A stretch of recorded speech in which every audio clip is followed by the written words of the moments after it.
Some of the hardest problems in the world exist far above the planet. Our job? To launch the smartest solutions, to protect our satellites, clean up our clutter, to propel breakthroughs in propulsion, to learn more about our place in the universe, to outpace emerging threats. Every day, the Aerospace Corporation uses the latest technologies to ensure our nation's safety and leadership in space. Hi, and welcome to the Space Policy Show. We have a great episode for you today. Episode number 25, if you can believe it.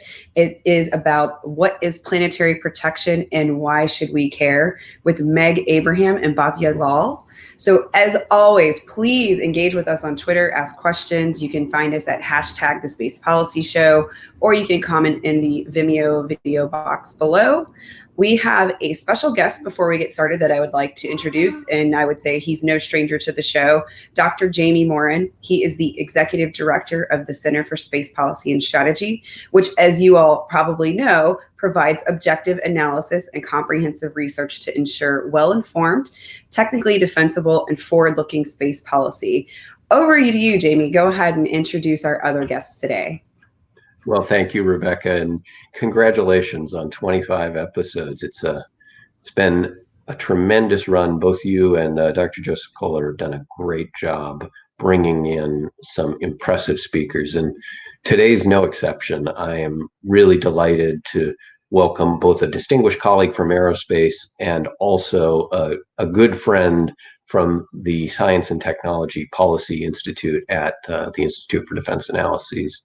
So, starting with the latter, my colleague and friend Bhavya Lal is a secret to no one in the world of space policy, one of the leading lights in the field. Her work, building on a strong technical foundation in nuclear engineering and segueing to academic work as in technology policy and public policy, has paid off. She has played in a whole host of major studies and policy issues for the nation over the several years that she's been with IDA's Science and Technology Policy Institute, supporting the White House and the Office of Science and Technology Policy.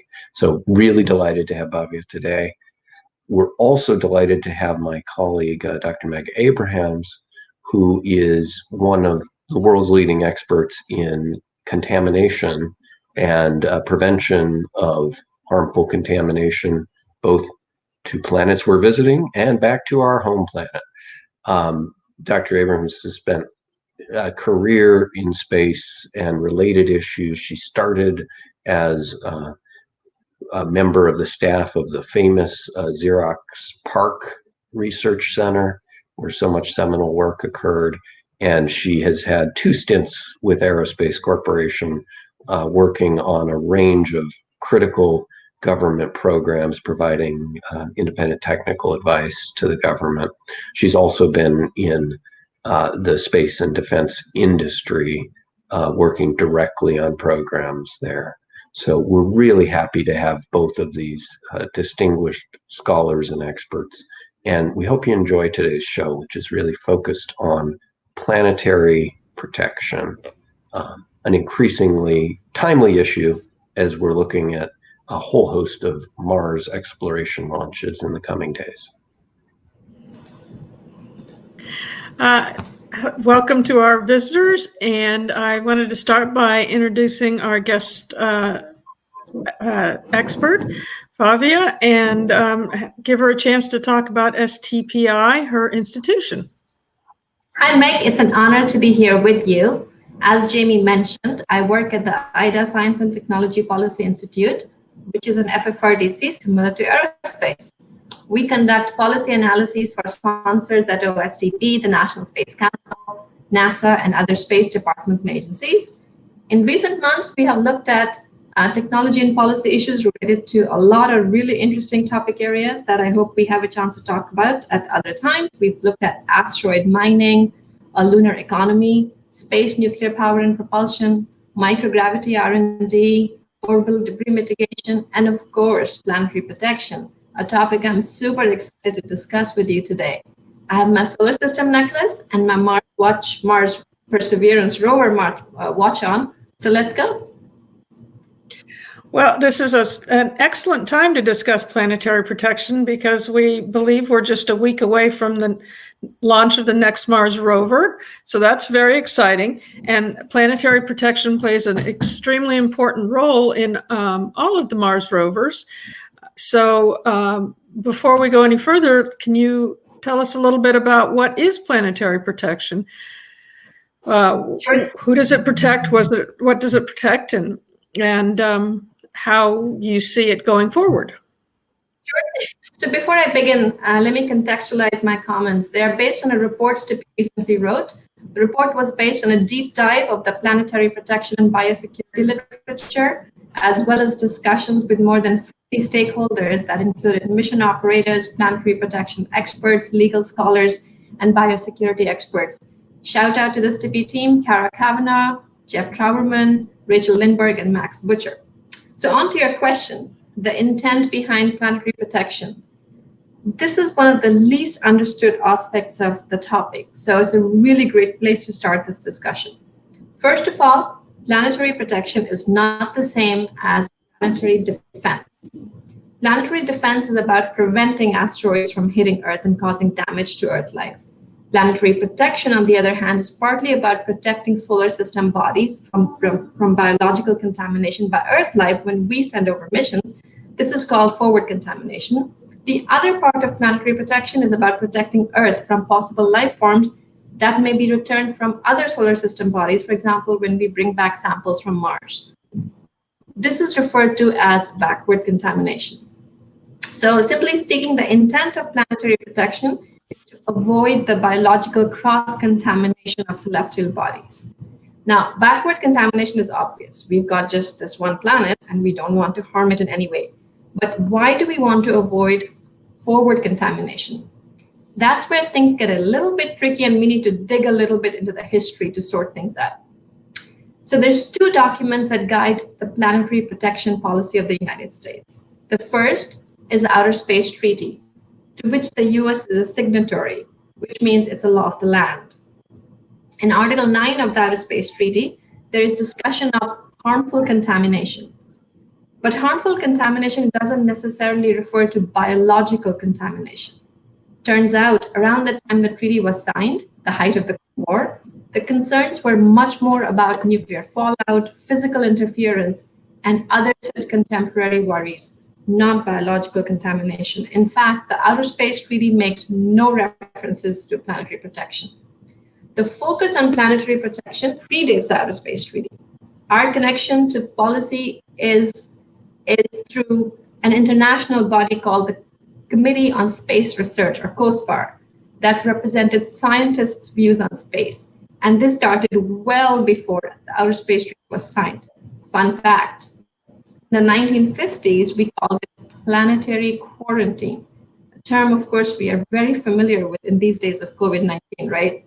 So what was COSPAR's intent? COSPAR did not intend to protect other planets, but to preserve the ability to conduct future studies relating to the origin of life. If we found life on Mars, for example, it shouldn't be because we took it with us from Florida.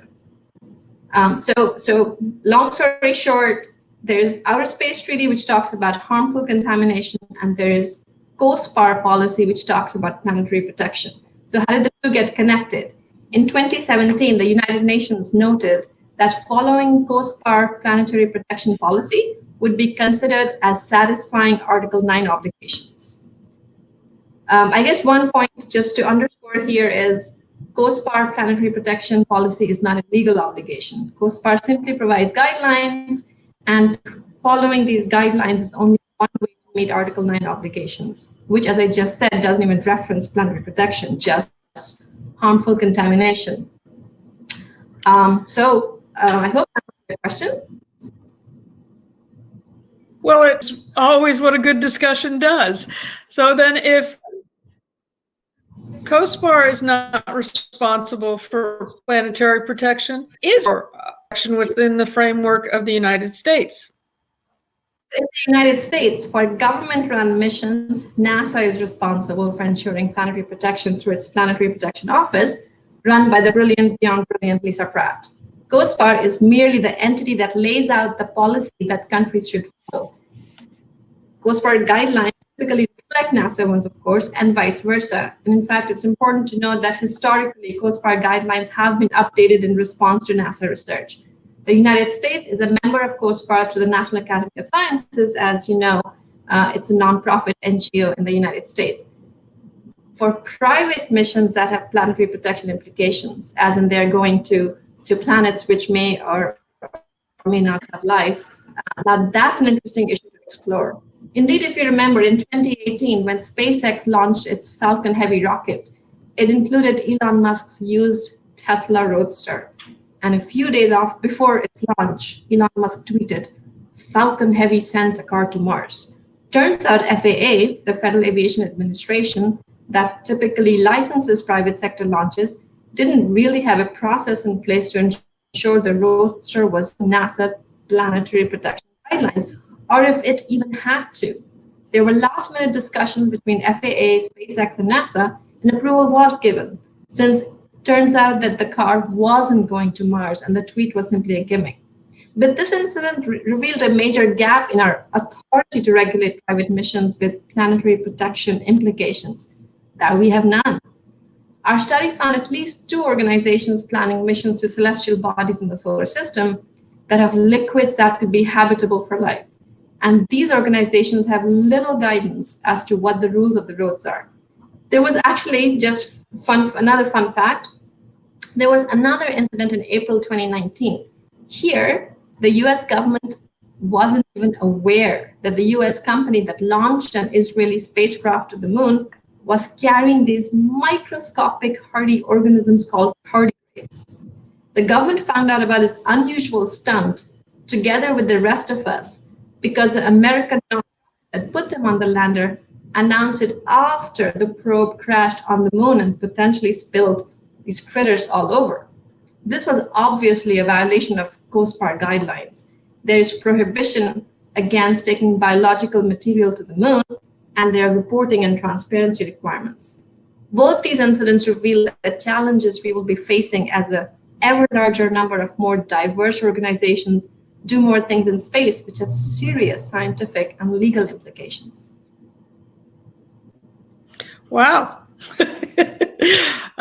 Well, if that's going issue going forward, who gets to decide what is the inputs to our policy and what our future policies and decisions will be?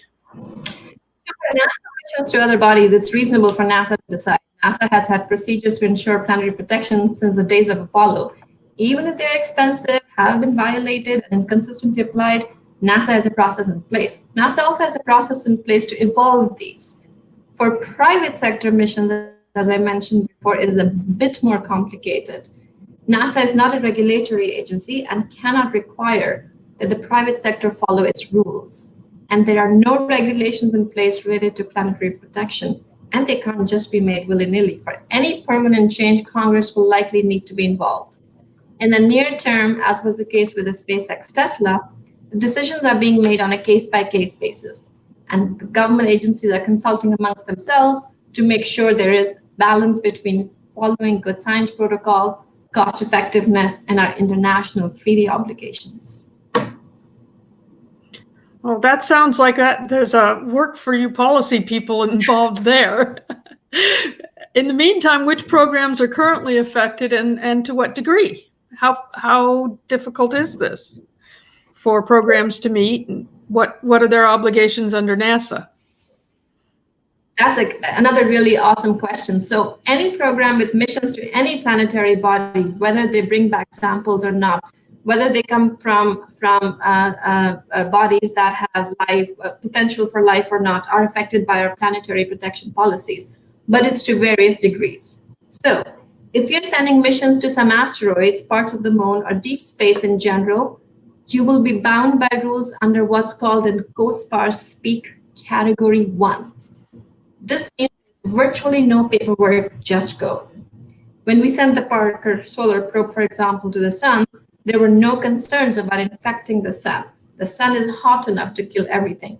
The mission did have to demonstrate that it had sufficient energy to reach Mars. Now, if you send missions to parts of the moon that are permanently shadowed or other bodies where there is some chance that there may be life to be discovered, you are bound by rules under Category 2. This means you have to document what you're doing and how you will dispose of your systems, and that's about it. It's not a huge lift for most entities. Moving on, if you're sending orbiters and flyers and flybys that can, in principle, crash on bodies such as Mars that can potentially harbor life, you're a Category 3 mission. This requires documentation, trajectory biasing, orbital insertion maneuvers, and other sorts of important analyses to show what you would do if the spacecraft crashes on the surface of this body where there may be life. So moving on, we have now Category 4. These are missions which are sent to bodies such as Mars, Europa, Enceladus, Titan, etc., where there is probability of liquid water or liquid and therefore habitability for life. Such missions require a lot of documentation and trajectory biasing, but in addition to all of that, assembling clean rooms, bioburden reduction, sterilizing, contacting hardware, bioshields, then monitoring the bioburden. As you can imagine, this can get very elaborate. When we send the Viking mission, for example, we put the entire lander in this ginormous oven and baked it for hours. This is obviously not possible for modern spacecraft with sensitive electronics, but you get the idea. And last but not least is the Andromeda strain situation, Category 5. Category 5 guides missions that bring samples back to Earth. The procedures to sterilize are the same as outbound missions, plus there's additional requirements for the return trip, some of which are still being defined, and there's some lack of clarity on how that will happen. In this context, it's kind of important to talk about the unintended consequences. What we bring back is harmful for Earth life. I live in DC. We have this terrible plant called kudzu. It came to the US from Japan and pretty much kills any trees and shrubs it encounters. We do not want to bring back Martian kudzu. And I won't even address the possibility of the introduction of even more virulent life forms like coronavirus, but you get the picture. Okay, so wow, that seems like things are changing. And at the same time, we've got planned missions, including our up-and-coming Mars rover, which has sample tubes on it that will, in theory, be bringing back samples under a future Category 5 mission. And we've got incredible pressure from the private sector on how to handle this. And at the same time, we're living through a biologically difficult instance of infection here in the United States. I wonder how you see planetary protection changing in the near future and over time. Yeah, so another really great question, Meg. Planetary protection has to change with all these new developments, right? So there's new commercial entities that want to do robotic deep space missions, but also crewed ones.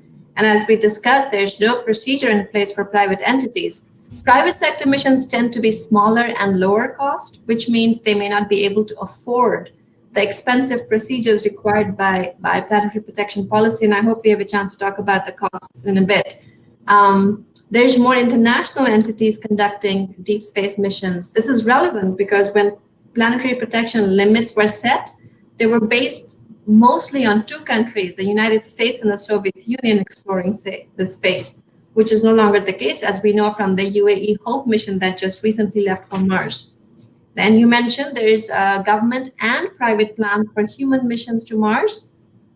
Current policy, actually, this is actually really interesting. Current policy limits bioburdens to such low levels that they are inconsistent with the amount of microbes in the human body.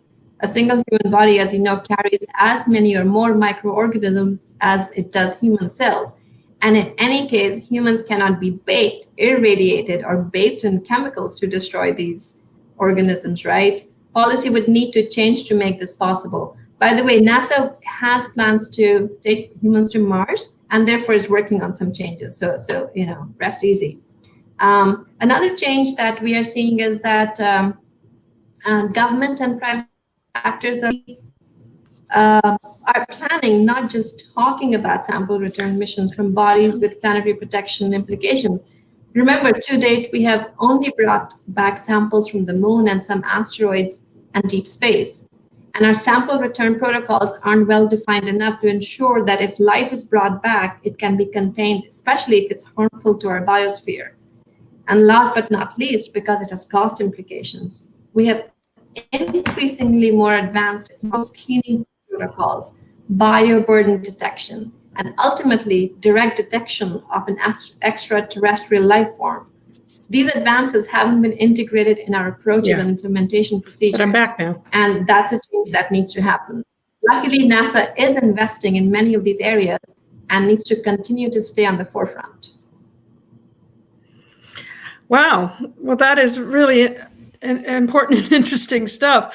I will tell you, having been to a couple of the NASA workshops on human exploration of Mars, there are some huge policy and moral decisions regarding what to do with somebody who might become ill or somebody who might pass away. So this is a massive topic, human exploration. But even the smaller problems of bringing samples back, or of other nations going ahead and exploring Mars, are really interesting. With that in mind, what are the potential consequences of failure for planetary protection if we don't implement it well? What do you see as the outcome of doing a poor job? So just on the whether we should implement planetary protection, you will get different answers from different people. If you ask folks like Robert Zubrin or some others in the commercial space sector, you will hear that there may be no value to planetary protection.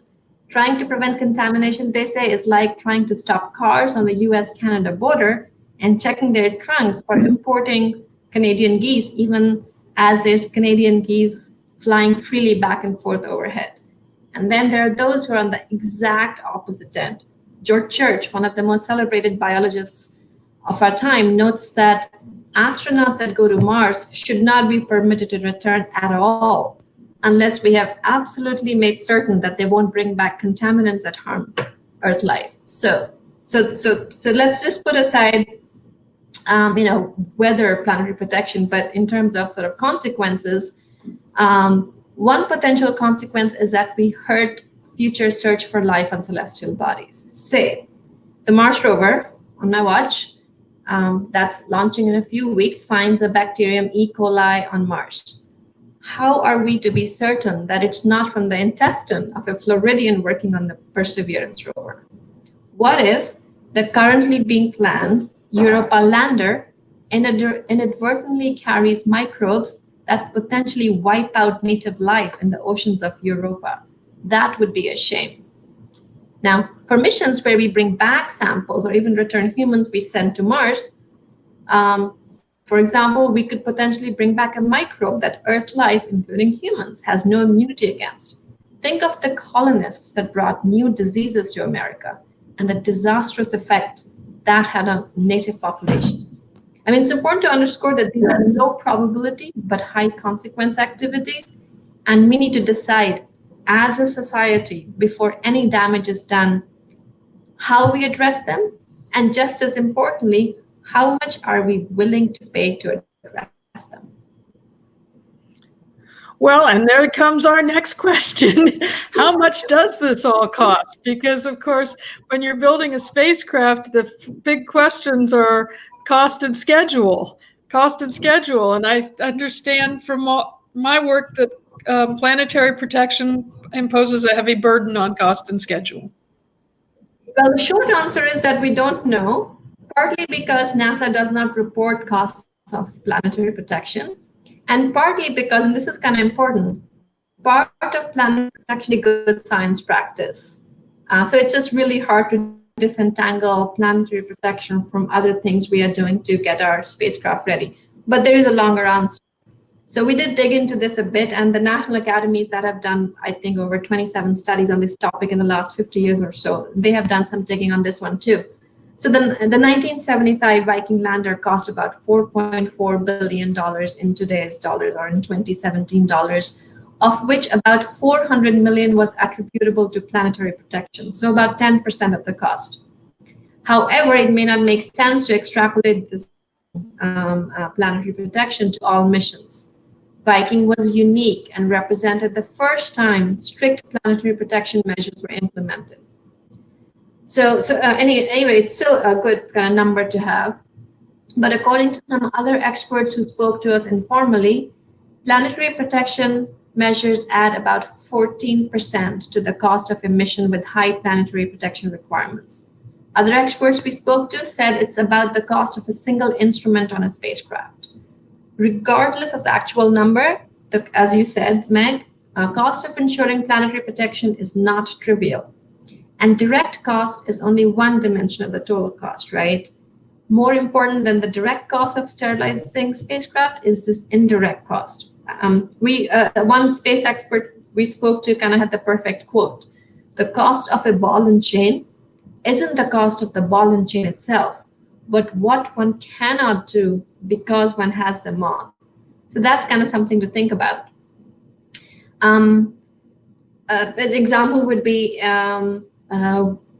because of the high cost of planetary protection, or the sterilization that happens might prevent a mission from targeting a destination of high science value, because it would cost too much to sterilize the instrument to the degree required by policy. So it really does limit the quality and quantity of science we do. But again, this is the trade-off, right? This is, how much are we willing to pay for ensuring the pristineness of our own ability to do science. So with all this, the intricacies of planetary protection, can you tell us about missions and issues that have come up in the past that have affected planetary protection, or mishaps that may have led to difficulties for past missions and that future missions need to be aware of? So sometimes when we violated planetary protection policy, there have been consequences, and sometimes not. Let me tell you two stories. Here's one example. After the launch of the Mars Curiosity rover, the Office of Planetary Protection found out that a step in the planetary protection measure wasn't adhered to during the manufacture of the rover's drill bits. These were meant to arrive at Mars inside a sterile box, but the box was opened and the bits tested for contamination, and one of the bits was attached to the drill head. The procedures strayed from earlier agreed to protocols. There were other problems too. The chemicals in the seals within the drill assembly could rub off and mix in to contaminate samples excavated during operation, making the samples more difficult to analyze. So the categorization of Curiosity was downgraded, and it couldn't go to certain areas of Mars that were of special interest. And of course, there were other issues as well. Curiosity, there was some trouble it had, moving around. So turns out it couldn't have gone to the special interest regions anyway, but certainly there was a price that was paid because the procedures weren't adhered to. So that was one where we paid a price. Some felt it was appropriate, others felt it was excessive, and it made no sense to explore Mars if we aren't going to fully explore it. There was another time where we had some similar fails, but there we didn't pay the price, I guess. So for the times of Apollo, planetary protection protocols were written, but they were not precisely followed. So I'm sure you remember when they were bringing back the Apollo 11 astronauts, the original plan was to lift the return capsule onto the ship with a crane and then open the capsule to let the astronauts out in a controlled environment. You wanted to keep the barrier. But at the time of the recovery, the waves were too rough, and they didn't think they could safely lift the capsule up without swinging it back onto the aircraft carriers. So planetary protection protocols were ignored, and as we all remember from all the black and white film we have seen, the hatch was opened and the astronauts came out while the capsule was still in the water. It all turned out fine, but had there been harmful organisms on the moon, and they aren't, we would have let them out in the Pacific Ocean. So So we have had a bunch of fails, but luckily nothing that has been too irreversible. All right. Well, with that in mind, and now that we know about the past of planetary protection, what do you see as the future for planetary protection, knowing we have so many people interested in going to Mars and Europa and Enceladus and all of these oceans worlds? So I cannot speak to the policy options we laid out in our report. However, I can talk to my personal views. So as the number of entities going to other celestial bodies increases, we will need to have a more surgical approach to planetary protection.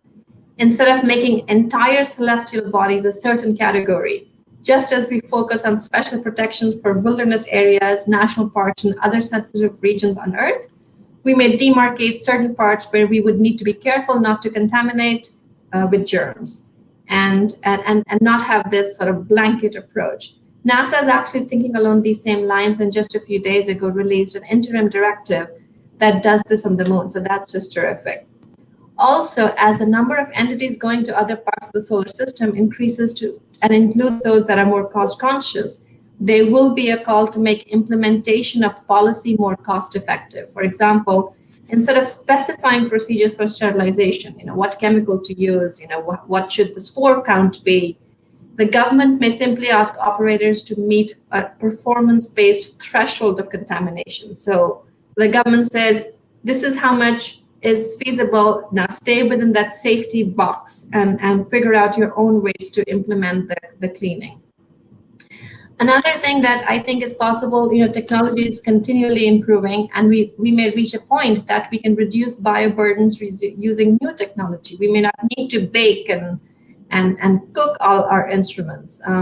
Alternatively, we may not need to sterilize so extensively. Using genomics and other emerging methods, we'd just be able to tell terrestrial from extraterrestrial life, so we don't need to clean as much. And last but not least, and this is something I think about now and then, we may need to have plans for what happens when entities don't comply with policy, as happened with the US Foundation that snuck tardigrades in on this lunar lander. Are there ways to enforcement? And here maybe we should be watching the orbital debris removal community more carefully to see what enforcement mechanisms are viable. Wow. Well, that's an awful lot of information for us to think about, and very interesting as we develop further reaching spacecraft that carry both human and biological experiments. And I really appreciate your time to explain all this to our audience. It's, in fact, I think a very dynamic portion of what's going on in space research, and something that it's helpful to understand as all of us who work in space start to push out away from low Earth orbit and into further reaches, both in experimental and engineering missions. So thank you. Absolutely. It was a delight talking to you, Meg. I hope we have a chance to talk again. Thank you for inviting me. Well, thanks again to our guests today. I never more, again, will confuse planetary defense and planetary protection. And I think we've all come away from this with a deeper understanding of what it takes to deliver on these critical missions. It's going to be an exciting coming days and weeks for space exploration, and hopefully we will have some great results and also take good care of both our extraterrestrial neighbors and our own planet. Thank you all for joining us for this, our 25th episode of the Space Policy Show. Yes, echoing Jamie, thank you so much. We are so excited. We are on our 25th episode. We can't believe it. We couldn't do it without you. So please keep tuning in and keep checking us out. We're at aerospace.org/policy. You can also tweet us, #TheSpacePolicyShow, all one word, or ask your questions on the Vimeo dialog box below the video. Our subject matter experts absolutely love it when you pick their brains. This is what they live for. So please don't hesitate. Ask any question, suggest other topics you'd like to see in the future. We would love to hear from you. And if you want to sign up for our latest news and alerts, again, you can find us at aerospace.org/policy. Until next time.